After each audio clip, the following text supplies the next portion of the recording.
Mateus 6, 22. A candeia do corpo são os olhos, de sorte que, se os seus olhos forem bons, todo o teu corpo terá luz. Verso 23. Se, porém, os teus olhos forem maus, o teu corpo será tenebroso. Se, portanto, a luz que há em ti são trevas, quão grandes serão tais trevas? Feche seus olhos neste momento. Senhor nosso Deus e Pai, em nome de Jesus, que tenhamos a sensibilidade nessa noite de ouvir a Tua palavra e a voz do Teu Espírito. Que possamos nos fortalecer na Tua palavra, nos apegar às Tuas promessas e termos um entendimento que 1.000 cairão ao nosso lado, 10.000 à direita, mas nós veremos, mas não seremos atingidos. Continua conosco nessa caminhada, ó Deus. É o que nós te pedimos pelo poder do nome de Jesus. Amém. Glória a Deus. Eu quero tratar hoje com vocês esse texto, e ele diz que a candeia, ou seja, a lâmpada do corpo, elas são os olhos. E o texto diz: se os seus olhos forem bons, todo o teu corpo andará na luz. Se os teus olhos forem maus, todo o teu corpo será tenebroso. Nós vamos tratar a candeia como a luz, nós vamos tratar os olhos como a mente, e nós vamos tratar o corpo como a vida. Ou seja, se eu tivesse que reformular esse texto, eu diria: se a sua mente for iluminada, a sua vida será levada para um outro patamar. Nós vamos conversar um pouco sobre isso, sobre a maneira de enxergar as coisas, porque o texto não está falando de uma visão física do nosso globo ocular. Se o texto dissesse que os nossos olhos, se os olhos forem bons, a nossa vida, ou seja, o nosso corpo andará na luz, bastava um óculos com uma lente para melhorar a sua visão, e isso resolveria seu problema. Se o seu problema fosse conjugal, bastava colocar um óculos que lhe oferecesse uma boa visão do seu parceiro, do seu companheiro. Se a sua dificuldade fosse entender seus filhos, bastava colocar uma lente apropriada para a leitura dos filhos. Se a sua dificuldade fosse com as coisas que estão perto, bastava, colocar uma lente para perto, para longe, uma lente para o sol.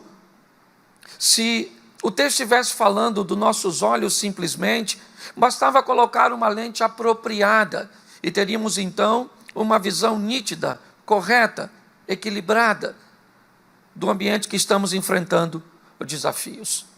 Porém, não é isso que a Bíblia está dizendo. Quando a Bíblia vai falar se os seus olhos forem bons, na verdade, ela está falando da nossa mente. O texto diz: quando as pessoas têm a mente iluminada, quando são pessoas esclarecidas e abertas, quando são pessoas que conseguem enxergar as coisas num ambiente que não seja unilateral, quando consegue ter uma visão, não simplesmente do que a pessoa está fazendo, mas procurar entender por que a pessoa está fazendo, por que a pessoa está falando, por que a pessoa está se comportando daquele jeito. Isso é algo que vai além dos olhos. Quando o texto diz, os nossos olhos, eles são a candeia do corpo. Quando nós olhamos para o Salmo 119, verso 105, nós podemos entender isso: pastor, então como é que eu posso trazer luz para a minha mente? Porque me parece que a proposta é o seguinte: ilumine a sua mente, e uma mente iluminada levará ações para a sua vida. Por isso que a candeia são os olhos. Se os nossos olhos ou a nossa maneira de enxergar as coisas forem boas, de visualizar as coisas forem boas, inevitavelmente ela conduzirá a nossa vida a uma vida de sucesso, a uma vida de satisfação, não uma vida sem luta, não. Eu estou dizendo uma vida de vitória, eu estou dizendo uma vida satisfatória. e não sem lutas. Fazer as coisas certas não me deixa imune às lutas. Fazer as coisas certas não me deixa imune aos problemas. Com todas as vezes que nós pensamos isso, inevitavelmente nós vamos ter um grande confronto com a caminhada cristã. Porque todas as pessoas que olham para si mesmo e buscam todos os acertos e tudo aquilo que faz de forma assertiva, inevitavelmente o que elas esperam da vida é o quê? Não ter problema nenhum. Se eu estou fazendo tudo certo, por que é que eu vou ter problemas? Se você pensar assim, provavelmente você vai ter sérios problemas na sua caminhada de fé. Fazer todas as coisas certas certamente nos levará a abstermos de grande parte dos nossos problemas, mas não de todos. Por mais esperto e hábil que você seja, por mais assertivo que você seja para realizar algumas tarefas em algumas áreas, ainda assim você terá problema. Crie seus filhos da melhor maneira possível e saberá que algum tipo de problema ele vai te dar. Lide com o seu casamento da melhor maneira possível e você saberá que mesmo assim você ainda terá alguns problemas conjugais. Lide com a igreja de uma forma correta, de uma forma sábia, e você vai ver que ainda assim você terá problemas em todos os ambientes. Sermos assertivos e fazermos as coisas certas nos livrarão dos grandes problemas, mas não de todos. Em todas as áreas da nossa vida, os problemas sempre estarão presentes. Jesus disse: enquanto tiverdes no mundo, vocês tereis aflições. Tem de bom ânimo para prosseguir até o final. Mas é assim que as coisas funcionam. Quando nós olhamos hoje para a mente das pessoas, o problema exatamente está ali. Uma mente ruim, uma mente em trevas, porque a grande caminhada, né, e o grande segredo da vivência é o seguinte: é entender o que controla nossas ações. Na verdade, é a nossa mente. O que vai levar o nosso corpo ou a nossa vida para uma vida de sucesso ou uma vida de fracasso são as nossas ações. A lei que foi deixada para nós é a lei da semeadura. Deus não se deixa escarnecer. Tudo que o homem semear, isso também ele ceifará. Quando eu digo para você e para mim aqui, vamos pegar luz e vamos jogar na nossa mente, eu pego o Salmo 119, verso 105. Lâmpada para os meus pés é a tua palavra e luz para o meu caminho. Quando eu quero iluminar a minha mente, o que eu coloco nela? O que a Bíblia diz que vai iluminá-la? A palavra de Deus, os conhecimentos de Deus. É isso que vai iluminar a minha mente. E uma mente iluminada, ela faz o quê? Ela envia boas ações, boas escolhas para a minha vida. E quando isso acontece, o meu testemunho começa a iluminar outras pessoas. Ou seja, aquela lâmpada para os meus pés é a tua palavra, do Salmo 119, vira Mateus 5,14. Vós sois o sal da terra, o verso 13, e vós sois a luz do mundo, no verso 14. Quando nós pegamos a nossa vida, e isso é muito fácil de entender. Deixa eu te dar uma explicação, eu gosto de facilitar o máximo possível. Uma mente boa, saudável, ela vai conduzir a nossa vida a uma vida boa. Uma mente ruim e contaminada vai conduzir a nossa vida a um estilo de vida ruim. E é fácil. Pense comigo. Se você olhar para um caminhão carregando no almoxarifado de uma empresa, madeira compensado, parafuso, espuma, tecido, verniz e lixa. Mediante a tudo isso que eu disse a você, que está entrando pela porta do almoxarifado dessa empresa, o que você imagina que uma empresa que trabalha com madeira, com compensado, com parafusos, com espuma, com lixa, com verniz, o que você acha que ela fabrica? Será que ela fabrica celulares? Será que essa empresa, ela fabrica pneus? Quando nós olhamos para uma empresa que no seu almoxarifado entra madeira, compensado, parafuso, lixa, verniz, tecido, espuma, inevitavelmente, ela trabalha em algum ramo dos móveis. Tudo aquilo que entra me faz ter uma leitura do que vai sair. A expedição dessa empresa, né, ela vai levar para fora dela o resultado de tudo aquilo que entrou. Se você passar por alguém e ver alguém comprando argamassa, cimento, pregos e pisos, você imagina que essa pessoa vai fazer o quê?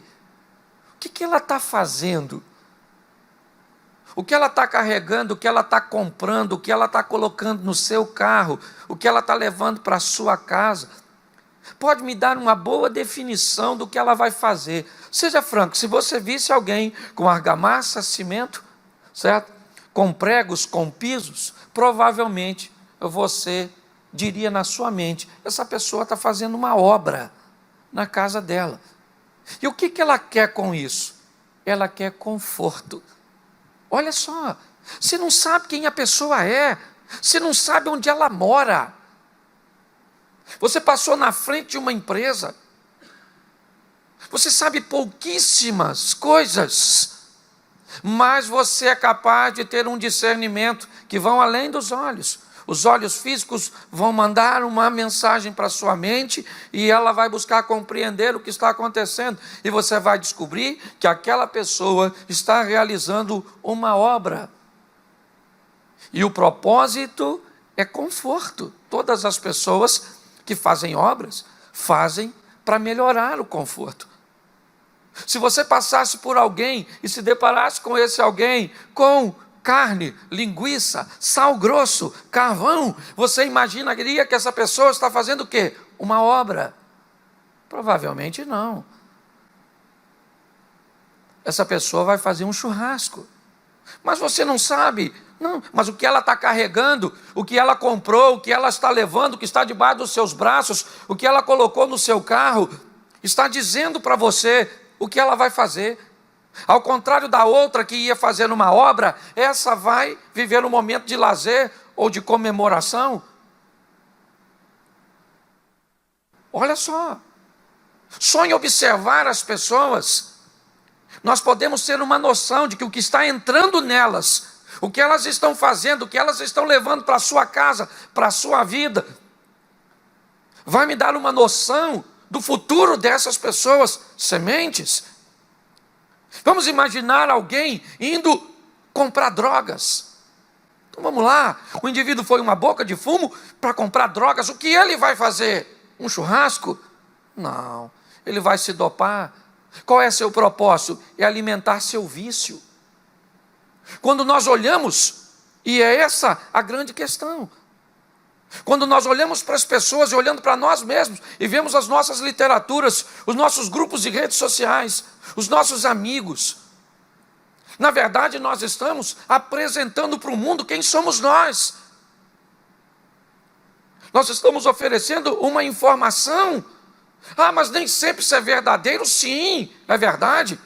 Quem aqui, talvez você seja um vascaíno, ou um flamenguista, e pelo contato com seus amigos, vamos supor que você fosse um vascaíno, e o Flamengo vai jogar contra o Fluminense, e você tem um grupo de amigos que são flamenguistas, e eles são muitos seus amigos, e você gosta de futebol, mas você é vascaíno, você não é flamenguista, mas você vai para a torcida do Flamengo naquele dia, porque seus amigos estão ali, e qualquer um que te vê na torcida do Flamengo, inevitavelmente vai pensar que você é flamenguista, porque as pessoas que estão ao seu redor, elas são flamenguistas. Quando nós olhamos para essa definição, é muito importante nós entendermos o que é que nós estamos permitindo entrar na nossa vida, o que é que nós estamos levando para a nossa casa, para o nosso contexto. Por que nós estamos vendo pessoas tão desanimadas? Por que nós estamos vivendo e vendo pessoas tão pessimistas? Porque elas estão ouvindo histórias de pessimismo. Elas estão ouvindo e vendo notícias de morte, inevitavelmente. Não podemos esperar do que elas vão dizer, de suas perspectivas. Elas contam todas as suas desgraças para no final, num tom extremamente pessimista, sabe? Numa coisa bem pequenina, dizendo assim, ela diz assim, não, porque o dinheiro foi embora, porque o vírus está matando todo mundo, porque a corrupção está aí instalada, porque o caos está aí. Mas Deus é fiel, sabe? Mas no final vai dar tudo certo. Elas contam todas as coisas ruins, sabe? Com uma voz enfática, ok? Com uma mente totalmente robusta, enriquecida das tragédias, dos problemas. Mas quando vão falar de Deus, aí é bem tímido. Vamos prosseguir em oração. Vamos continuar, porque Deus sabe de todas as coisas. Ele é fiel. Quando eu olho isso numa ótica humana, talvez eu consiga encontrar fé. Mas quando eu vou olhar com a mente proposta aqui, eu vou olhar que, na verdade, o caos se tornou muito mais forte para essas pessoas. A crise se tornou muito mais poderosa. Eu cheguei à conclusão de que o mal vai prevalecer. Eu cheguei à conclusão, sabe, que Jesus, ele está e tem que voltar o mais rápido possível. Ok? E eu não tenho problema nenhum no que diz respeito a isso. Eu só preciso fazer com que, em primeiro lugar, eu mesmo sobreviva a tudo isso de uma forma que continue acreditando que Deus está onde sempre esteve, no controle de todas as coisas, que Ele é um Deus todo-poderoso e que o que vale não é o que está acontecendo ao meu redor, é aquilo que eu estou levando para a minha casa, é aquilo que eu estou levando para a minha vida, é aquilo que eu estou permitindo entrar no meu coração. Eu preciso entender que tipo de mercadorias eu vou receber no meu almoxarifado, porque dependendo do que vai entrar no meu almoxarifado, eu vou saber de antemão o que vai sair na minha expedição. As pessoas que olharem para nós temos que amadurecer esse entendimento. O texto está dizendo, ele é tão poderoso, que ele poderia simplesmente dizer, olha, os seus olhos, ou seja, a sua mente, a candeia do corpo são os seus olhos ou a sua mente. E se os seus olhos, se sua mente for boa, o seu corpo viverá na luz. O seu corpo, a sua vida viverá de uma forma extraordinária. Mas se os seus olhos forem maus, se a sua maneira de enxergar as coisas forem negativas, se sempre você olhar de uma forma nociva, destrutiva e pessimista, você leva a sua vida para um ambiente tenebroso de caos. Mas ainda há algo muito pior que uma mente tenebrosa. É o que termina o verso 23. Se, portanto, a luz que há em ti são trevas, quão grandes serão tais trevas? Bom, ele está me dizendo uma coisa, se a luz que há em ti são trevas, não pode. Ou é luz, ou é trevas. Como é que ele diz? Então quer dizer que se a luz que há em mim são trevas? Isso precisa ser redefinido. Se eu olhasse para você e dissesse assim, bom, se a luz que tiver em você são trevas, não pode. Luz e trevas não ocupam o mesmo espaço. Inevitavelmente, a presença de uma exclui a presença de outra. Todas as vezes que as trevas chegam, para ela chegar, a luz tem que ir embora. E quando a luz chega, ela manda as trevas embora. O que a Bíblia está dizendo? A Bíblia diz, tem gente que está numa situação tão tenebrosa, que conseguiu ver nas trevas luz. Tem pessoas que o caos, o mal, a cegueira, tomou conta de uma tal forma que ela está em trevas, mas ela pensa que está na luz. E quem pensa que está na luz não precisa procurar a luz, porque para ela aquilo é luz. Quantas vezes nós conversamos com pessoas que descrevem uma vida de pecado, uma vida de declínio, uma vida de desobediência a Deus, e nos afirmam que aquilo que elas estão fazendo, aquilo que elas estão postando, aquilo que elas estão falando, as pessoas com que elas estão se relacionando, elas afirmam categoricamente. Esses dias eu fui conversar com uma pessoa e ela me descreveu um ambiente totalmente errado. E sabe o que ela me disse no final? Mas Deus é minha testemunha que eu estou certa. E eu disse para ela, se Deus é sua testemunha, não sou eu que vou fazer parte da promotoria. Não sou eu. Se Deus é quem vai te defender nessa história, não sou eu que vou te acusar. Agora, as informações que você está me oferecendo, levada à luz da Bíblia, isso me mostra que isso é uma escuridão total e não tem luz nesse caminho, nessa decisão, nessa postura. Mas não adiantou. Na cabeça da pessoa, ela estava na luz. E para alguém que já acha estar na luz, você está mostrando a luz a ela por quê? É importante nós entendermos isso, porque hoje as nossas redes, principalmente, descrevem muito do quem somos. As postagens, a leitura que fazemos das postagens dos outros, as observações. Eu digo hoje para algumas pessoas que vão se relacionar, pastor, qual é a primeira dica que o senhor me dá quando eu for namorar alguém? Eu digo, vê se ele tem rede social, ou se ela tem rede social. Dá uma olhada na rede social. Ali você vai ter um pouco do entendimento, ou pelo menos o início, do que essa pessoa está fazendo, do que ela está postando, de como ela quer que as pessoas as vejam.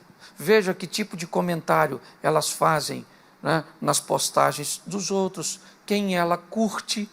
Eu, por exemplo, fui saber outro dia desse, eu não sou muito ligado nessa era aí digital, que se eu curtisse alguma coisa, se eu pegasse o meu dedinho e colocasse no coraçãozinho, eu estava mandando uma mensagem para todo mundo que eu estava validando aquilo que eu estava curtindo. E eu não sabia. Para mim, apertar naquilo ali era apenas mostrar para a pessoa que eu tinha visto. Aí alguém me disse, não, pastor, todas as vezes que o senhor aperta, se alguém postou alguma coisa e o senhor apertou no coração, o senhor está dizendo para todo mundo que está vendo que o senhor está validando, que o senhor é participante daquilo, né? E eu passei basicamente, presto muita atenção naquilo que eu estou fazendo agora. Eu quero que você entenda qual é o grande desafio de nós nos relacionarmos com Deus. Quando nós olhamos Romanos 11:34, ele diz, quem compreendeu a mente desse Deus? Quando Deus vai à casa de Jessé, junto com Samuel, para ungir Davi como rei, é um momento de muito desafio, pois Davi diz a Deus, ou Samuel diz a Deus, como irei eu até Belém, a casa de Jessé, para ungir um novo rei? Se Saul descobrir que eu estou fazendo isso, ele vai me matar. Deus disse a Samuel, toma uma bezerra dentre as vacas em tuas mãos e leva a fazer o sacrifício. Convida Jessé e os seus filhos ao sacrifício e posterior ao sacrifício eu irei lhe dizer o que fazer e você então ungir-me-ás a quem eu te disser. Samuel então vai com o quê? Com seus olhos. É isso. Ele não sabe quem ele vai ungir. Ele vai para a casa de Jessé, conforme Deus orientou. Ele faz todos os procedimentos. E quando chega no momento da apresentação de seus filhos, Jessé traz Eliabe, o primogênito, o mais velho, aquele que tem, que Jessé tem por propósito deixar como líder de toda a sua família. E quando Samuel se depara com o primogênito, um homem forte, era um dos soldados do exército de Saul, ele tinha todos ali os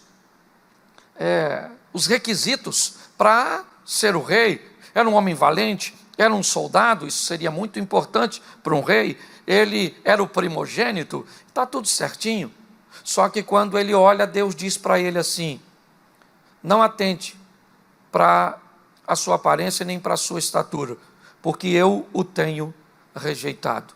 Porque o Senhor não vê como vê o homem. O homem vê o que está diante dos olhos, porém o Senhor olha para o coração. Queria que você entendesse que a Bíblia, ela é toda amarradinha. A Bíblia diz que a palavra de Deus, ela é apta para discernir o que está no coração do homem. A Bíblia diz, porque o verbo, no princípio era o verbo, João, no princípio era o verbo estava com Deus, o verbo era Deus, mas o verbo se fez carne e habitou entre nós, e vimos a sua glória como a glória do unigênito do Pai. Preste atenção no que está acontecendo aqui. Samuel diz assim, 1 Samuel: Deus não vê como o homem vê o que está diante dos olhos, porém Deus olha para o coração. Ninguém olha para o coração com os olhos físicos, mas sim com a mente. Eu li para você Romanos 11:34, quem conhece ou pode conhecer a mente desse Deus? Eu mostrei para você que a Bíblia é apta para discernir aquilo que está no coração do homem. E a Bíblia também nos diz que no princípio era o verbo, e o verbo estava com Deus, e o verbo era Deus. Olha só, a melhor maneira que eu tenho de iluminar a minha mente é encher a minha mente da palavra. Daqui a 2 dias nós fazemos 80 dias lendo a Bíblia. 80 dias. Eu recebi diversas pessoas, entendendo que por ser o ano do reconhecimento, inevitavelmente, colocar as pessoas para ler todos os dias 12 capítulos, é o que tem mantido muitas pessoas de pé nessa campanha e nesse desafio. Mas eu posso garantir a você que mais da metade das pessoas que começaram não conseguiram. Daqui a 22 dias nós vamos terminar. Olhe bem, quando nós olhamos para essa estrutura, o que vemos? Como vamos iluminar a nossa mente? Porque quando eu ilumino a minha mente, ela começa a enviar ações para a minha vida. Ela começa a estabelecer escolhas. Ela começa a criar um ambiente onde inevitavelmente o sucesso e a prosperidade começa a se aproximar de mim. Por quê? Porque se eu vou me relacionar com Deus, vamos lá, os teus caminhos não são os meus caminhos. Os seus pensamentos não são os nossos pensamentos. Eu não vejo como o Senhor vê. A Bíblia me traz a proposta de andarmos com Deus. Bom, legal, extraordinário. Que Deus? Um Deus salvador, que enviou seu Filho para morrer na cruz do Calvário, o herói. E as coisas estão tão ruins, gente, no mundo de hoje, que na minha época, gente má se chamava vilão. Hoje, gente má se chama anti-herói. Olhe bem, hoje, quem vai lutar contra o mocinho, como uma pessoa de bem, trazendo o mal, não é mais vilão. Hoje, ele se tornou um anti-herói. Eu não sei se a sua mente é capaz de entender isso. Mas quando nós olhamos para esses desafios, o que vemos? Um mundo que precisa ser vencido pela presença de Deus em cada um de nós. Eu recebo a luz da palavra, uma luz, que não é uma fogueira, já falei isso aqui diversas vezes. Vamos voltar ao homem primitivo. A vida terminava com o anoitecer. Anoiteceu, o homem tem que se abrigar. porque vem a noite, e com a noite os animais ferozes saem, né? À noite, né, as trevas estabelecem os limites e está tudo bem. Até que o homem descobriu o fogo numa fogueira. E a fogueira deu a ele a possibilidade de ter algumas atividades, e muito mais do que isso, de se proteger dos animais. O fogo ali numa fogueira dava a ele 3, 4, 5 metros. Ele podia manter algum tipo de atividade ao redor daquela luz. Era muito limitado, mas era o que se tinha, até que ele descobriu uma tocha. E a tocha deu a ele a possibilidade de um pouquinho mais adiante, de iluminar um pouquinho mais longe, 10, 15, 20 metros. O período, né, que a tocha estivesse acesa, ele tinha luz para romper as trevas, mas a tocha não lhe permitia ir muito longe. Então, o combustível apareceu. E o combustível, ele diz que enquanto ele existir, a luz está acesa. Lembra? O fogo arderá continuamente sob o altar. É assim que funciona. Enquanto tivesse combustível, tinha fogo. Sem combustível, o fogo acabava, a luz se extinguia. Hoje, o que vemos ainda nos dias de hoje, pessoas ao redor de fogueiras, extremamente limitadas, e temos que conviver e respeitar a fogueira dessas pessoas.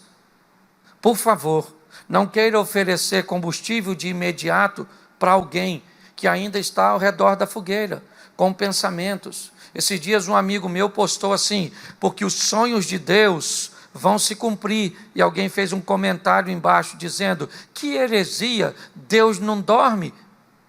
Se ele não dorme, como é que ele sonha? Como é que você vai discutir com uma pessoa que faz um tipo de comentário desse? Você não tem como discutir. Quando nós olhamos para a fogueira de algumas pessoas, de alguns membros, nós temos que entender que essa ainda é o seu estilo de vida.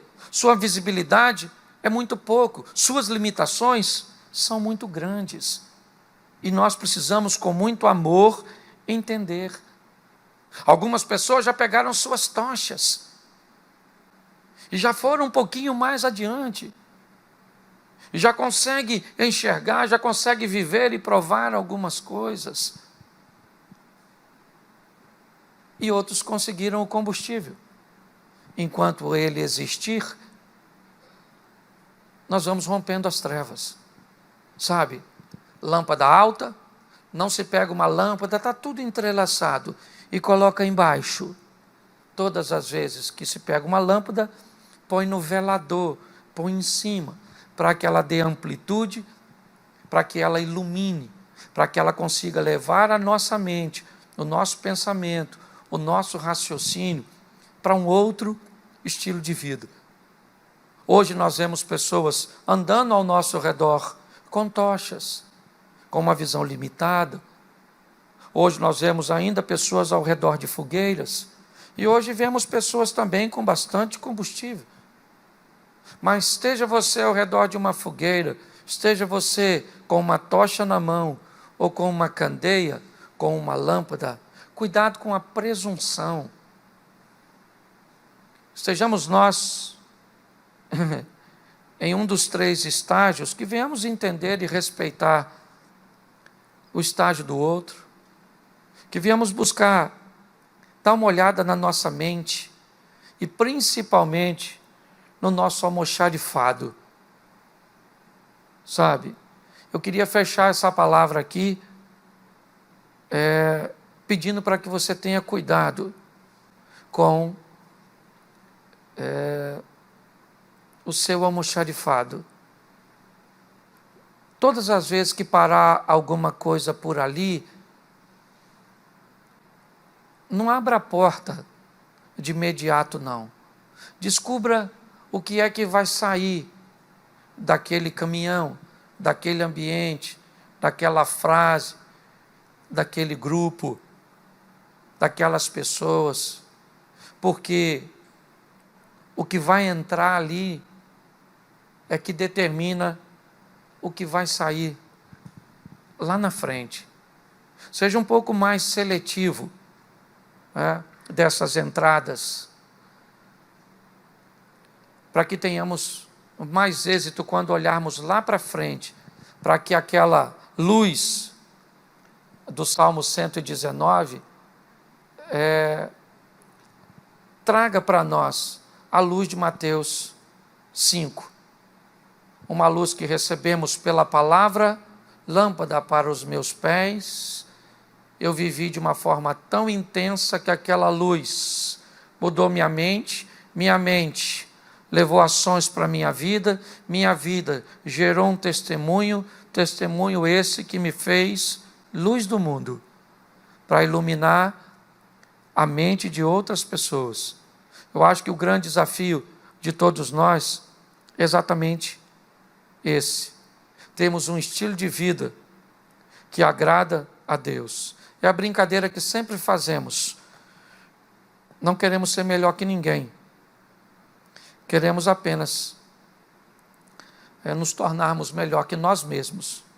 Ou seja, hoje somos melhor do que ontem.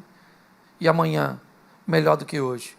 De fé em fé, de glória em glória.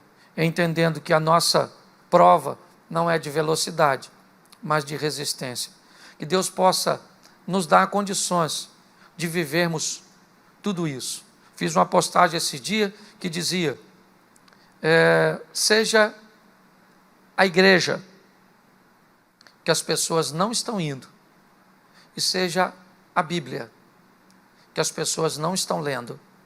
Eu acho que o que nós precisamos é viver um pouco mais a proposta do Evangelho de Deus, e que Deus nos sustente. Eu quero fechar, e vou fechar já com uma oração. Eu tenho dado a oportunidade às pessoas que têm caminhado conosco aqui durante esses cultos de ofertar, e no final nós oramos pelas ofertas e pelos dízimos. Nós ainda estamos seguindo firmes, mas com uma arrecadação hoje quase 50% menor do que antes, ok? Mas entendemos isso e temos orado para que as pessoas continuem manifestando a sua fidelidade e acreditando que Deus continua conosco nessa jornada.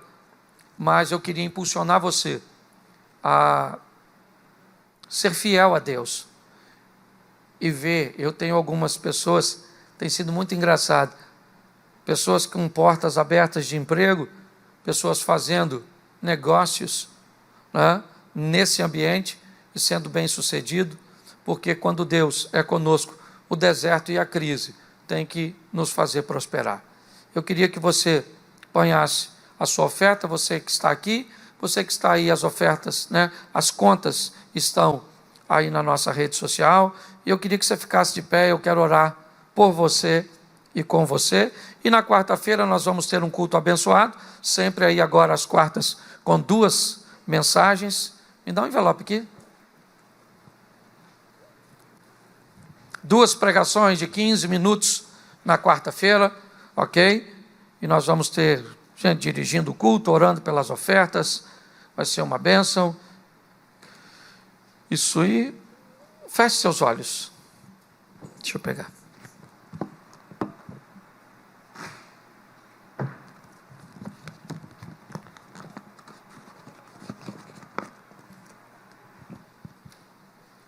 Feche seus olhos. Pegue a sua oferta, você que está em casa. Vamos ofertar ao Senhor. Pai, em nome de Jesus, que a nossa mente, ó Deus, esteja apta para entender que a nossa segurança está nas Tuas mãos, porque o Senhor é Deus do ouro e da prata. Muito obrigado porque o Senhor não tem deixado faltar. Muito obrigado porque o Senhor tem aberto não apenas portas na terra, mas janelas nos céus. E temos visto a Tua mão poderosa agindo em nosso favor. Sustenta-nos como a Tua igreja, ó Deus. Em nome de Jesus. Prospera a nossa despensa, nos faz comer o melhor desta terra. Abençoamos a fidelidade do teu povo, aqueles que trarão o dízimo aqui à frente, em nome de Jesus. Oh Pai, continua abençoando os teus filhos. Seja conosco, Senhor, nessa caminhada, em o nome de Jesus. Que o grande amor de Deus, o nosso Pai, a graça de nosso Senhor e Salvador Jesus Cristo e as doces consolações do Santo Espírito de Deus seja para com todo o povo do Senhor. E todos digam amém. Que Deus